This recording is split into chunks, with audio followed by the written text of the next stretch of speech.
All right, welcome to the next Innovation Delivered session, Skiver, Watson, Shipping, Smackdown. We're live here in Austin, Texas at ShipStation headquarters. I'm Chris Worley, VP Product Marketing here at Octane, and I'm going to be your host for this spicy wing eating challenge. We're really glad that you're here. We're really glad that you came to join us. We want you to participate today, so use that chat on your right side. There's chat, there's reactions. Drop your questions in. We're going to pull questions out today from today's panel, but also drop in your responses to some of these questions as well. We'd love to engage and interact with you. And this session's also recorded, so we are going to have this session available live as an on-demand replay. So take that URL out of the top of the screen and share it if you like the content that you've seen today. Well, I am excited to introduce to you our panelists. Super exciting. We are really, really lucky to have you guys come join us here in person. If you all are not following these two gentlemen on LinkedIn, it's 2025. What are you doing? If you're in shipping, logistics, e-commerce, they have all the freshest and spiciest takes every week. We're gonna drop their LinkedIn URLs into the chat now as well, so you can give them a follow. But let's get to it. Let's kick it over to you for some introductions. Tell us about yourselves. Who are you? What do you do? And what's your wing style? Are you a drums or a flats kind of guy? And we'll start with you, Nate. I thank you, Chris. I'll just get the wings out of the way. Drums, meaty drums. That'll work. Yeah. But my name is Nate Skiver. I am founder of LPF Spend Management, which is a personal consultancy. Work with clients to help them ship smarter, cut shipping costs. A lot of that work is through projects to help with select the right delivery partners and develop shipping strategies. And before that, it's been about 6 years I've been consulting.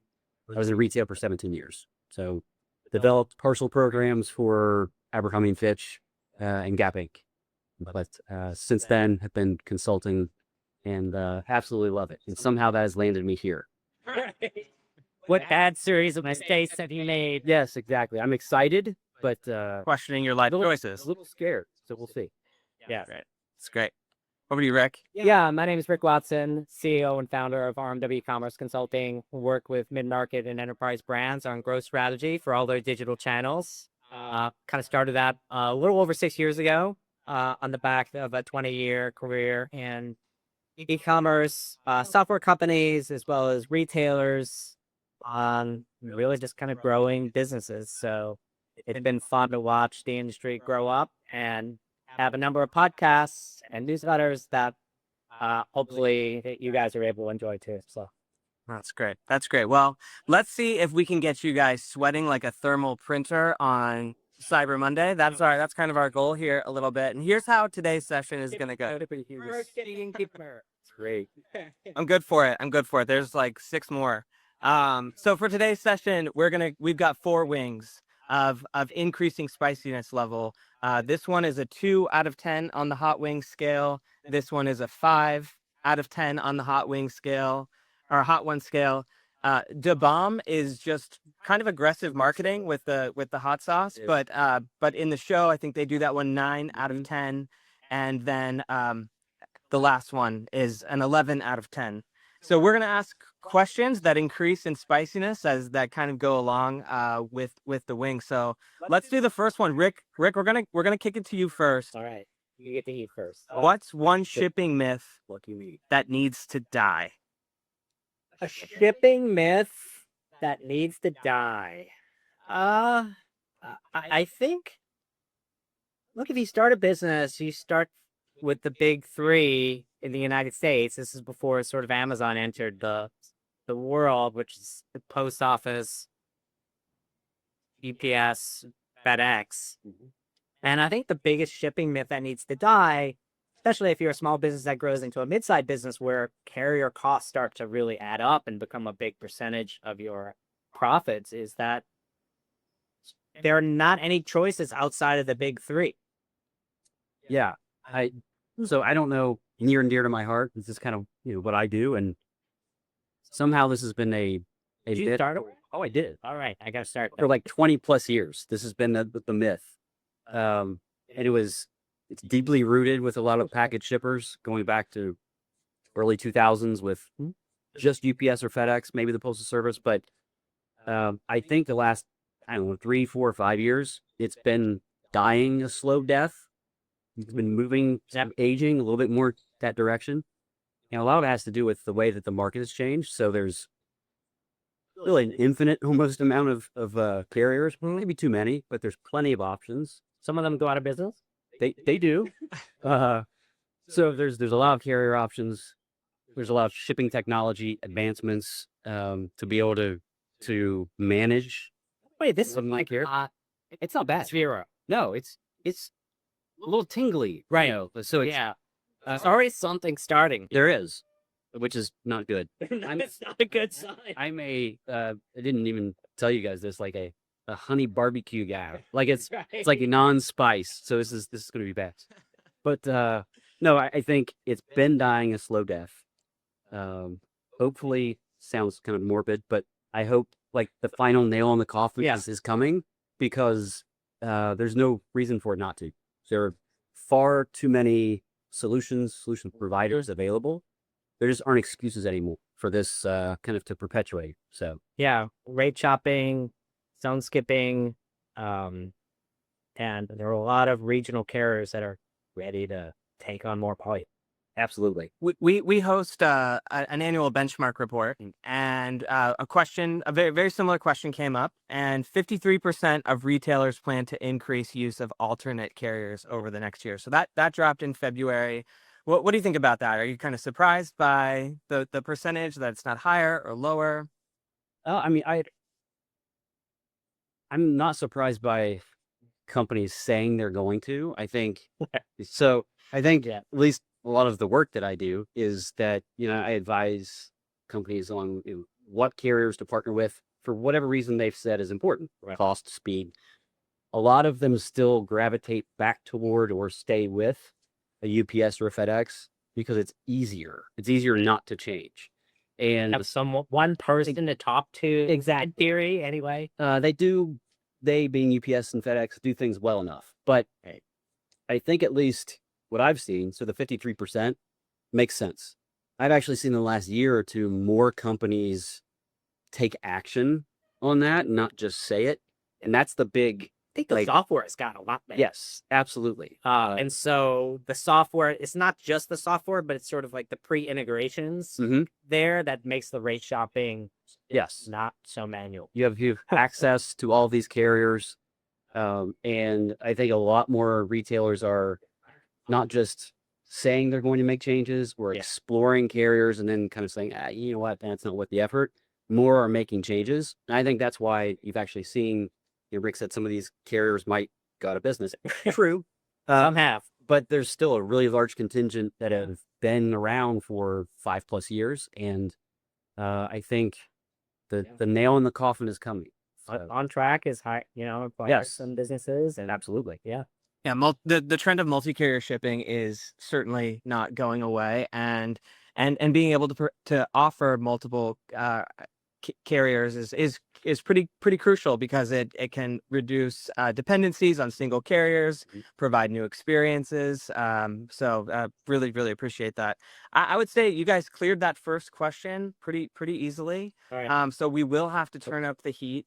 But before we do, Rick, Nate said he's a honey barbecue guy. What's your spice threshold? Are you like a Tabasco kind of guy, or? It's not a bad guess. I grew up in New Orleans, but to be honest, I go between mild and honey barbecue. So this is like, especially both of them together. Exactly. Yeah. Like a mild garlic or something. Right. Like that. Yeah. So this It's is good.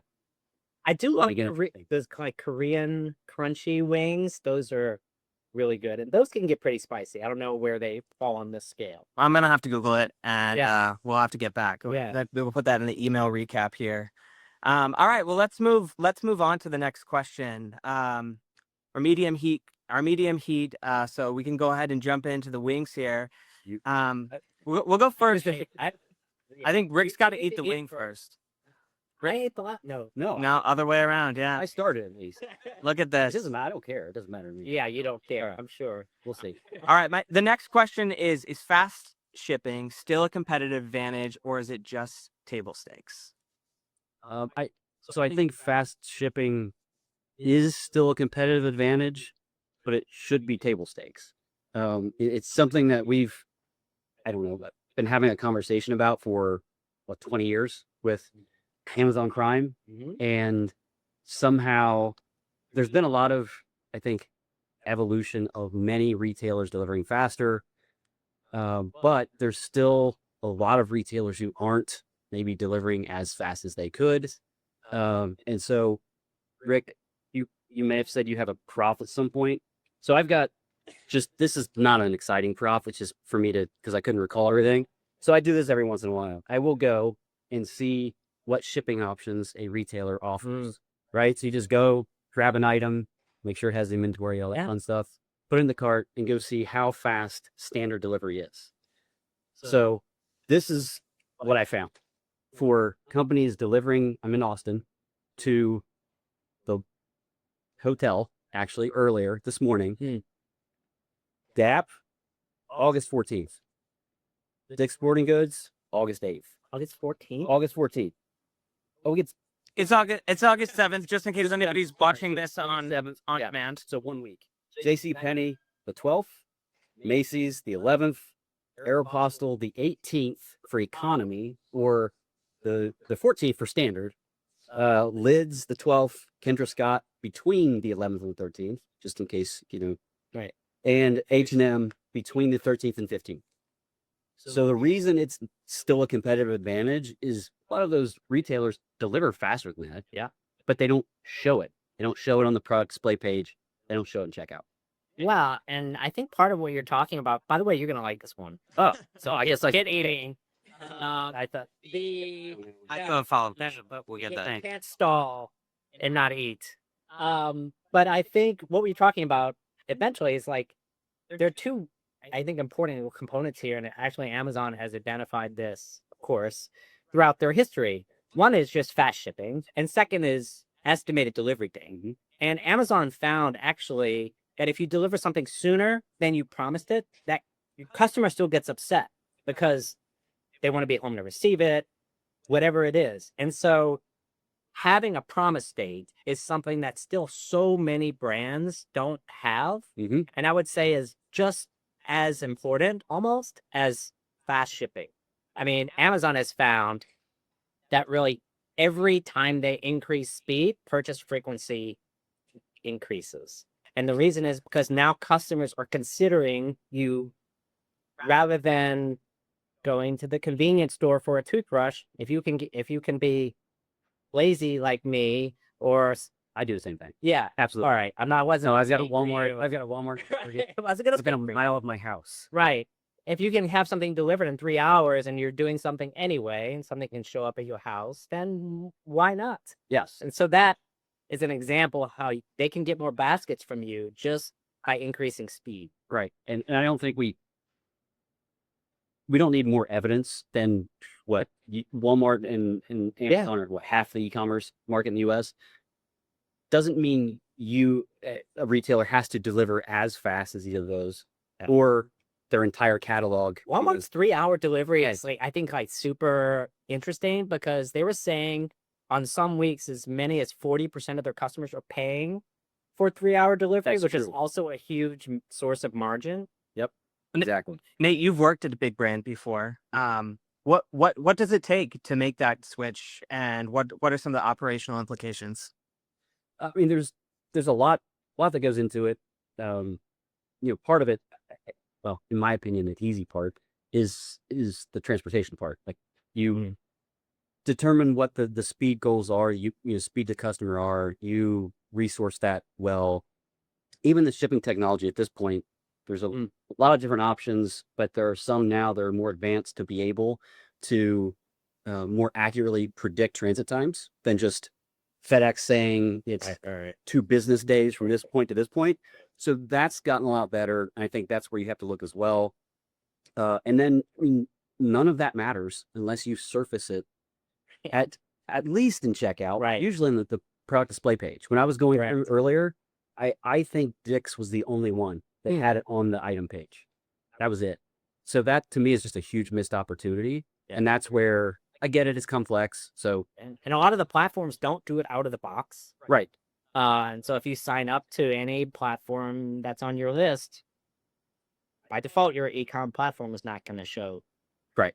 So it's not that it's easy, requires effort, but you're not going to see the results of the return unless you actually invest time and some dollars into it. We had a comment, hashtag eliminate business day transits. I wish that would happen. It should. And that's actually something that, so Amazon obviously started that, ingrained that Yeah. to everybody. Saturday. Right? But a lot of this is the other whole reason why some retailers can't or won't do it is they don't know what carrier and what carrier service they're shipping with when someone's browsing. Right. And Till later. exactly. Yeah. So we've got FedEx that delivers partially 7 days a week. Yeah. UPS 6 days a week. Alternative carriers, some 6 or 7 days a week. But it's kind of a mishmash of carriers and they don't know. And so they just kind of don't figure it out. Well, we're halfway through and nobody has cried yet. Not a single tear has been shed. Just a quick observation, though. It is interesting. Nate's style is more of nibbling it like he's reviewing an invoice. Yeah. And it's Rick goes all in. Yeah. I do a couple to get in there. At the second one and it just wasn't coming off. Yeah. That's my story. Well, it's now time to escalate to The second Go half on. is really, we were doing some research before the show. It's It's a little concerning. It's concerning. It is. Has anyone seen Conan? On the hot ones, yeah. Yeah. It's It's not not gonna get to that level at all. Also, if you've seen might be tears. yeah. So have you seen the movie Over the Top, 1987, Sylvester Stallone? Oh, there you go. there we go. There we go. There we go. Great. It's time. Ready for Here we go. I'm sorry. Let's get serious. All right, we're gonna head to our third wing That's and our third question. There we go. that's me. All right. Is free shipping still worth it for DTC brands, or is the ROI cooked? Oh, Oh, he went for it. Well, He that's- really Yeah. went for it. That two Oh wow. big ones. Well, I couldn't after you called me out. Yeah, I should give you that. No. Is free shipping still worth it?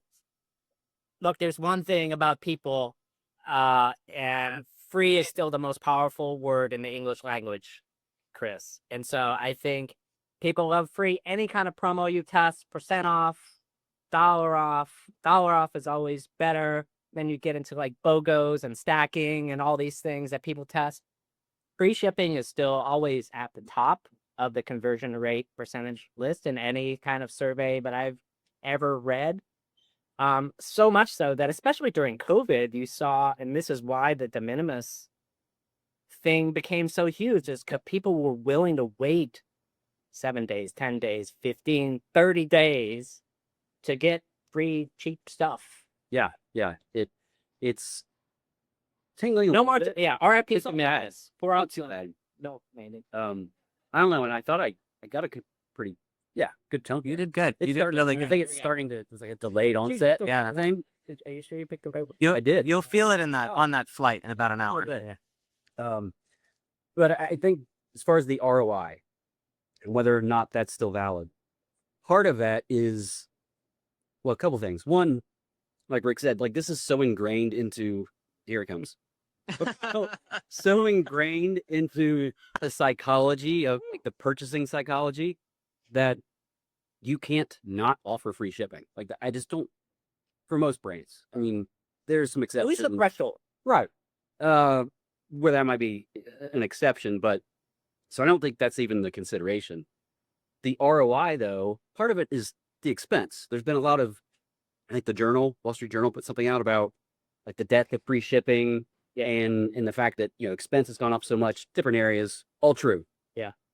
Manage your expense. Like that's one of the things that, of course, with shipping, it's where I just gravitate toward, but anyway, whatever. But you just obsessively manage the expense, the ROI improves a little bit. And so I think that's where one area that is an opportunity for a lot of retailers to just really, really tighten down on that expense and make it a continuous process. Yeah. Yeah, free shipping isn't free. Milk. Yeah. Milk. Yeah. Takes Yep. Free shipping isn't free. I noticed you've used more napkins than me. I've noticed already. Have I? Um, Two. free shipping isn't free, Right. for the retail. And so the money's got to come from somewhere. And we were talking before, he's like, too few people view shipping as part of the overall customer experience and like how to Absolutely. deliver a better customer experience for people. And so free shipping is part of that, which is like the surprise and delight. Like, I know I'm going to get there and I'm going to have a great experience. Or I feel like if I bought the thing that got me over $100, then I'm like, Yep. I won something, even though I didn't win anything. Yeah, I feel like I bought more stuff. yeah, exactly. With the psychology part of it, I feel like free shipping altogether, just how that's managed and how that is made or not a part of the customer experience, how it's prioritized, within an organization.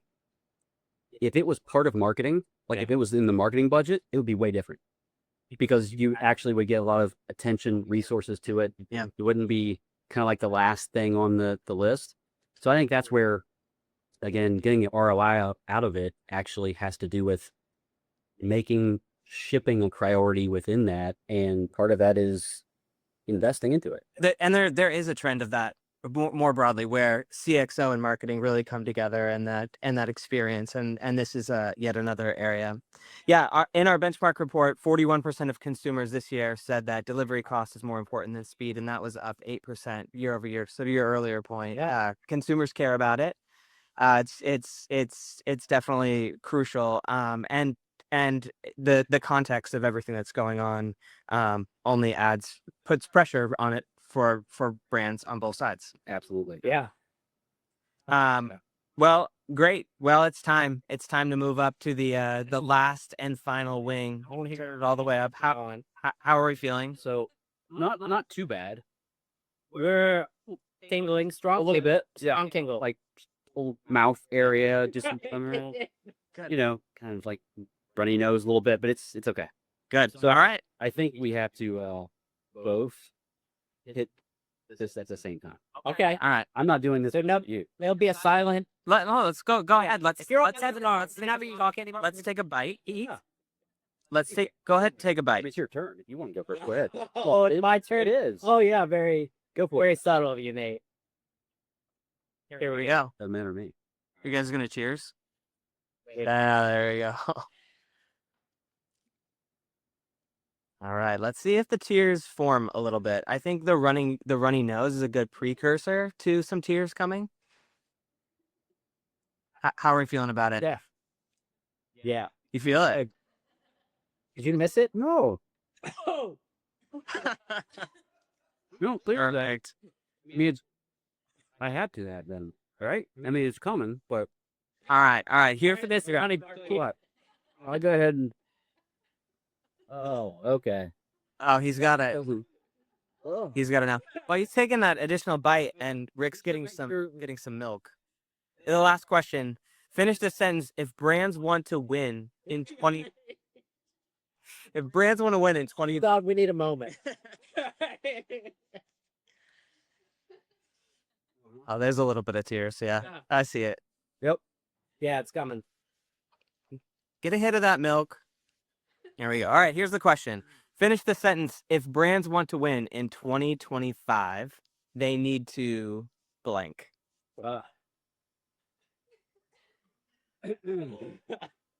Not do this. Exactly what I was going to say.